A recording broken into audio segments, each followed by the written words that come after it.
Это легендарная машинка Siemens усиленного варианта. Оборвала крестовину. В чем причина, Лёх? Откуда? Почему оборвала? Перегрузили, скорее всего. Да, была какая-то где-то микротрещина уже.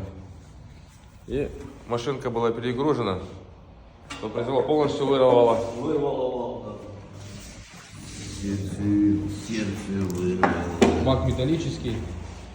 Вот, кстати, что внутри бака. Это еще такой лайтовый вариант. Он бывает погрязнее. Ну, ничего, почистим, сделаем, будет пушка.